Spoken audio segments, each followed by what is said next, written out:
हाँ, तो अब इस वीडियो में हम लोग अब बात करने वाले हैं basically methods of preparation of ethers. अभी तक हम लोगों ने बाकी सारे मेथड्स ऑफ प्रिपरेशन की बात कर चुके हैं, जिसमें हम लोगों ने अल्कोहल, फिनॉल ये सब बात कर ली है, कैसे प्रिपेयर किया जाता है। अब बारी आती है methods of preparation of ethers की, है ना। तो चलो सबसे पहले मेथड की बात करते हैं, ठीक है।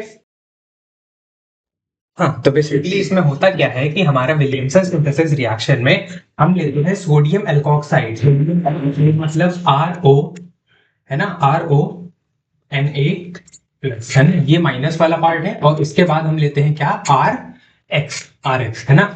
अब होता क्या है बेसिकली, इसमें होती है हमारी SN2 रिएक्शन। SN2 रिएक्शन कुछ इस तरीके से होती है, ये जो हमारा O माइनस है ना, ये R1 मान लो, ये R2 मान लो, ये RO माइनस है, कुछ इस तरीके से जाता है एंड R2 पे अटैक कर देता है एंड X ऐसे निकल जाता है, एंड X यहाँ से निकल जाता है। SN2 रिएक्शन में यही तो होता था कि पीछे से जाता था, अटैक करता था एंड आगे से वो हमारा जो लिविंग ग्रुप है वो निकल जाता था। तो ये हमारा क्या बन जाएगा फाइनली, ये हमारा बन जाएगा R1O R2 और प्लस प्लस हमारा क्या आ जाएगा Na और X कंबाइन हो जाएंगे तो NaX बन जाएगा। कुछ इस तरीके से हमारा ईथर का फॉर्मेशन होता है ना।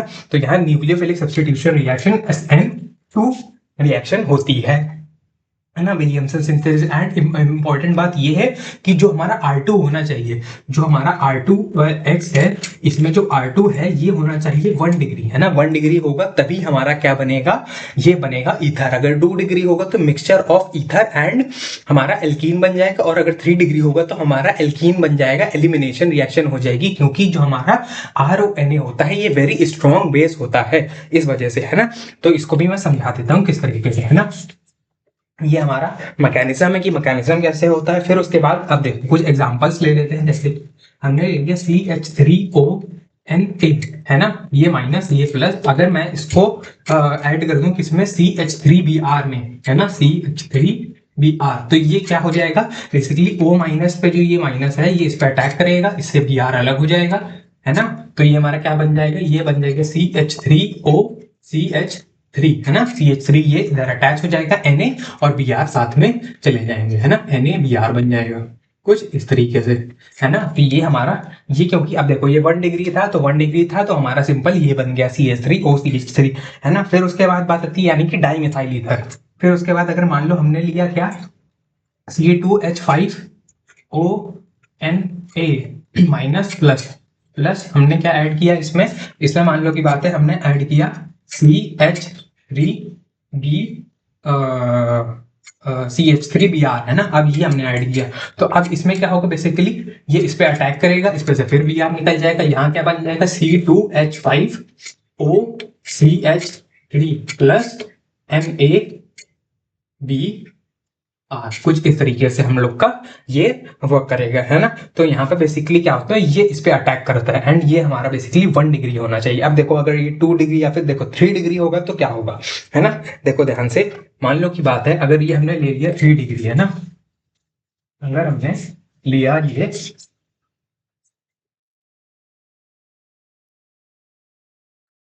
3 डिग्री ले लिया तो क्या होगा बेसिकली, है ना। तो एक बार इसको 3 डिग्री भी लेके देख लेते हैं कि मान लो की बात हमने ले लिया यहाँ पर CH3ONA प्लस, है ना, तो इस तरीके से। और हमने क्या किया, C इस पे CH3, है ना, CH3 यहाँ, और इधर CH3, और इससे हम लोगों ने क्या जोड़ रखा है, इससे हम लोगों ने जोड़ रखा है Br, है ना, इस तरीके से।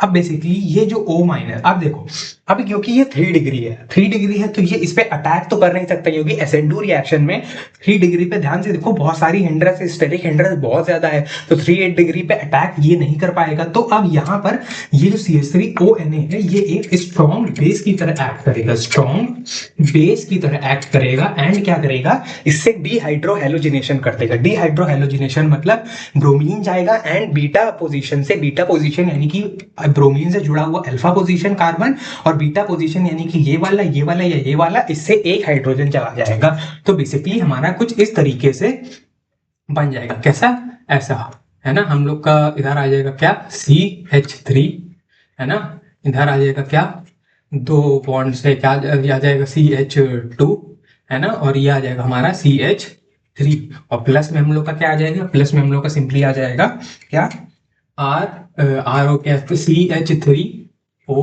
एच है ना, एल्कोहल बन जाएगा और NaBr अलग हो जाएगा कुछ इस तरीके से। तो हम लोग का यहाँ पर डिहाइड्रोहैलोजिनेशन रिएक्शन हो जाएगा अगर हमने जो हैलोजन के साथ मतलब हमने पार्ट लिया है R, वो अगर हमारा 3 डिग्री हुआ तो डिहाइड्रो हैलोजिनेशन वाला पार्ट हो जाएगा, डिहाइड्रो हैलोजिनेशन है ना, कुछ इस तरीके से है ना, यहाँ पे डिहाइड्रो हैलोजिनेशन कुछ इस तरीके से हो जाएगा। अब मान लो की बात है ना, अब मैं कुछ एक एग्जांपल लेके बताता हूं, जैसे कि मान लो की बात है मुझे प्रिपेयर करना है, क्या प्रिपेयर करना है, मुझे प्रिपेयर करना है इथाइल टर्शियरी ब्यूटाइल इथर है ना, यानी कि जैसे कि मुझे ये प्रिपेयर करना है, क्या ये है मेरे पास है ना, CH3 है ना, CH3 CH3 है ना, O और इधर C2H5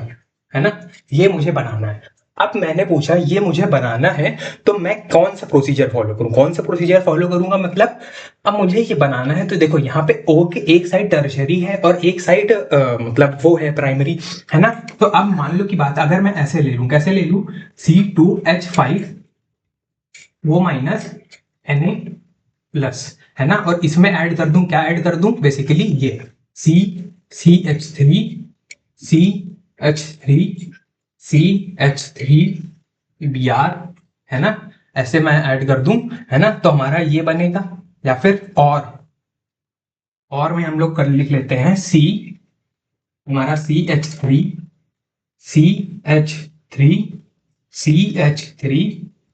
O minus Na+ C2H5 Br है ना। तो ये जो बनेगा वो किससे बनेगा, इससे बनेगा या इससे बनेगा, हमारा विलियमसन ईथर से, मतलब विलियमसन सिंथेसिस से, विलियमसन ईथर सिंथेसिस से, इन दोनों में से कौन से मेथड से बनेगा। अब देखो ध्यान से, ये वाले मेथड में क्या होगा, इस वाले मेथड में बेसिकली O माइनस अटैक करना चाहेगा C पे, लेकिन अब C क्या है, ये SN2 रिएक्शन होनी है। अब C SN2 रिएक्शन यानी कि O अटैक करना चाहता है C पर, अब O C पे अटैक करना चाहता है, मगर CH3 बल्कि ग्रुप इस पे लगे हैं, तो यहाँ पर बेसिकली SN2 रिएक्शन हो नहीं पाएगी, तो यहाँ पे एलिमिनेशन रिएक्शन होगी, और एलिमिनेशन रिएक्शन होगी तो हमारा डबल बॉन्ड एल्कीन बनेगा। तो ये तो नहीं बन पाएगा, सिंपल सी बात है ना, कि अगर ये यहाँ पर होगा तो यहाँ पर हमारा वो यहाँ पर एलिमिनेशन डिहाइड्रोहैलोजिनेशन रिएक्शन हो जाएगी, यहाँ पर ये नहीं बन पाएगा, यानी कि ये पाथ जो है ये तो गलत है। अब इसको चेक करते हैं, इसमें क्या है, इसमें हमारा जो O माइनस है वो ये पार्ट में लगा है, एंड ये यहाँ पर देखो अब ये पार्ट जो है ये तो प्राइमरी है, इस पे अटैक करेगा और ब्रोमीन इससे निकल जाएगा, इससे तो फिर क्या बन जाएगा, तो हम इससे अटैक करेंगे, इससे ब्रोमीन निकल जाएगा, तो हमारा बेसिकली क्या बन जाएगा, CH3 O और फिर उसमें C2H5 और साथ ही साथ हमारा NaBr निकल जाएगा, यानी कि हमारा ये वाला एकदम सही मेथड है। इसका मतलब हमें कभी भी अगर टर्शरी साइड का कुछ ऐसा बनाना हो, ये हमारा इसका नाम, इसको हम कह देंगे, इसको हम कहेंगे क्या, इथाइल टर्शियरी ब्यूटाइल ईथर है ना, टर्शियरी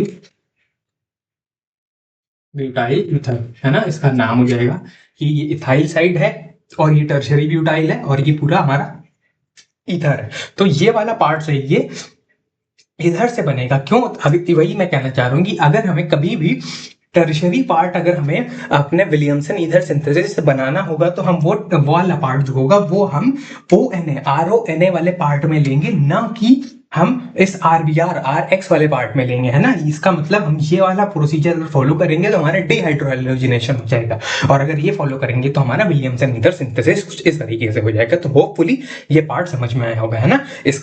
इसमें एक और चीज बचती है फाइनल, है ना, वो भी कंप्लीट कर देते हैं।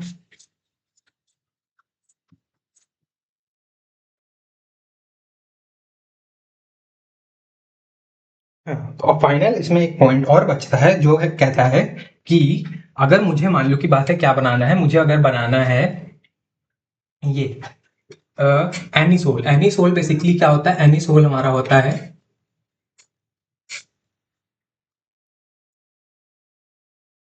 ये, इससे O और इससे CH3, इसको हम लोग कहते हैं, इसका नाम होता है एनीसोल, प्रिपरेशन ऑफ एनीसोल, है ना। ये हम लोग को अगर बनाना है तो हम लोग कैसे बनाएंगे, फिर से वही सेम चीज। तो हम लोग क्या करते हैं, अगर हम लोग ऐसे करें, कैसे कि ये लिया हमने बेंजीन,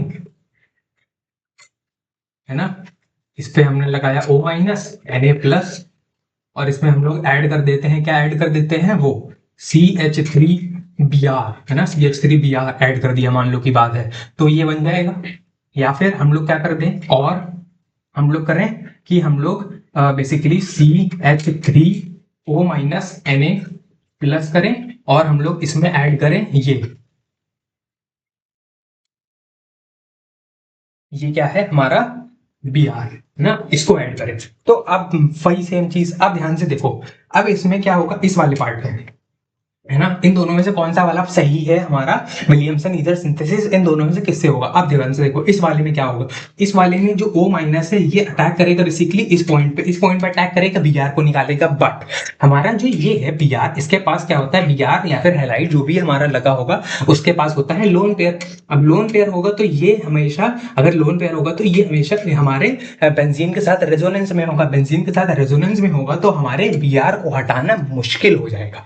इस वजह से अगर O माइनस ऐसे अटैक करेगा और Br को हटाना चाहेगा हमारे इससे, मतलब ब्रोमो बेंजीन से, तो उसको मुश्किल होगी, क्योंकि यहाँ पे Br के पास लोन पेयर है और लोन पेयर इस बेंजीन के साथ रेजोनेंस में होगा। मगर इस वाले केस में ध्यान से देखो, इस वाले केस में जो हमारा O माइनस है वो हमारा फिनॉल साइड से जुड़ा है। O माइनस अगर इस पे अटैक करेगा CH3 पे और Br ऐसे अलग हो जाएगा, तो हमारा क्या बन जाएगा, फिनॉल O, और फिर उसके बाद उसमें CH3 लग जाएगा, एंड हमारा उसी के साथ ही साथ इसमें NaBr अलग हो जाएगा, NaBr अलग हो जाएगा, है ना। एंड ओवरऑल हमें एनिसोल इस मेथड से मिल जाएगा, यानी कि ये मेथड हमारा करेक्ट मेथड है, ये मेथड हमारा रॉन्ग मेथड है, क्योंकि इसमें हमारा बेसिकली रेजोनेंस हो रहा है, रेजोनेंस स्टेबलाइज्ड है, एंड उसको तोड़ने के लिए हमें बहुत सारी एनर्जी की जरूरत पड़ेगी। लेकिन यहाँ पर हम लोग अगर इस मेथड से करेंगे तो डायरेक्ट विलियमसन ईथर सिंथेसिस से डायरेक्ट हमें एनिसोल मिल जाएगा, एंड एनिसोल इस तरीके से प्रिपेयर भी किया जा सकता है। ओवरऑल ये हमारी रिएक्शन है विलियमसन ईथर सिंथेसिस की। तो होपफुली ये वाला पार्ट समझ में आया होगा। अब एक और तरीका देख लेते हैं ईथर्स को प्रिपेयर करने के लिए, ठीक है।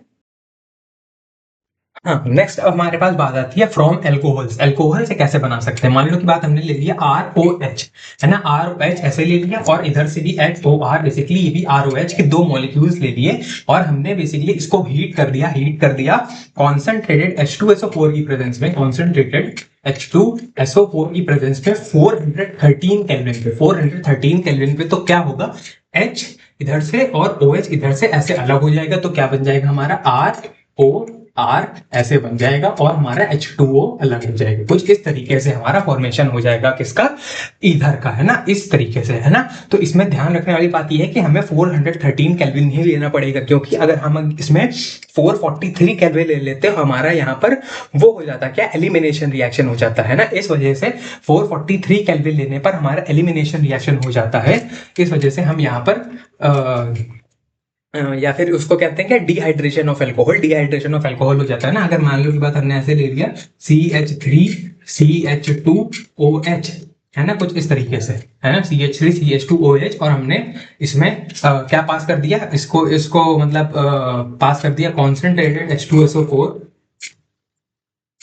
Eight 443 kelvin. अगर 443 केल्विन में पास किया तो क्या होगा, OH जाएगा और इसके बाजू वाला H जाएगा, तो क्या बन जाएगा, ये बन जाएगा एल्कीन CH2CH2, है ना, कुछ इस तरीके से। ये हम लोग का बेसिकली इसमें हमारा वो अलग हो जाता है, क्या अलग हो जाता है, वो क्या हमारा इसमें ये होता है डिहाइड्रेशन ऑफ एल्कीन, जब हम 443 केल्विन, इस वजह से हमें अगर ईथर बनाना है तो हमें 413 केल्विन लेना ही पड़ेगा। यानी कि अगर सेम एग्जांपल में CH3CH2OH, और अगर हमें बनाना है ईथर कॉन्सेंट्रेटेड H2SO4 हम डालेंगे, और हम लोग को टेम्परेचर तब रखना पड़ेगा 413 केल्विन, तब जाके ईथर बनेगा। तब जाके ईथर बनेगा कौन सा, CH3CH2CH2CH3, है ना, कुछ इस तरीके से। और हमारा फिर से इसमें भी वाटर अलग हो जाएगा, है ना, क्योंकि इसमें दो मॉलिक्यूल्स लगेंगे, दो मॉलिक्यूल इसके लगेंगे, एंड हमारा ईथर बन जाएगा, H2 अलग हो जाएगा। तो होपफुली ये वाला पार्ट समझ में आया होगा, एंड इसी के साथ हमारा methods of preparation of ethers भी खत्म हो जाता है ना। तो होपफुली हमारा सारा का सारा ये ईथर का जितना विलियमसन ईथर सिंथेसिस, जो very crucial, very important named reaction है ना, वो समझ में आया होगा, एंड ये वाला पार्ट भी समझ में आया होगा, है ना।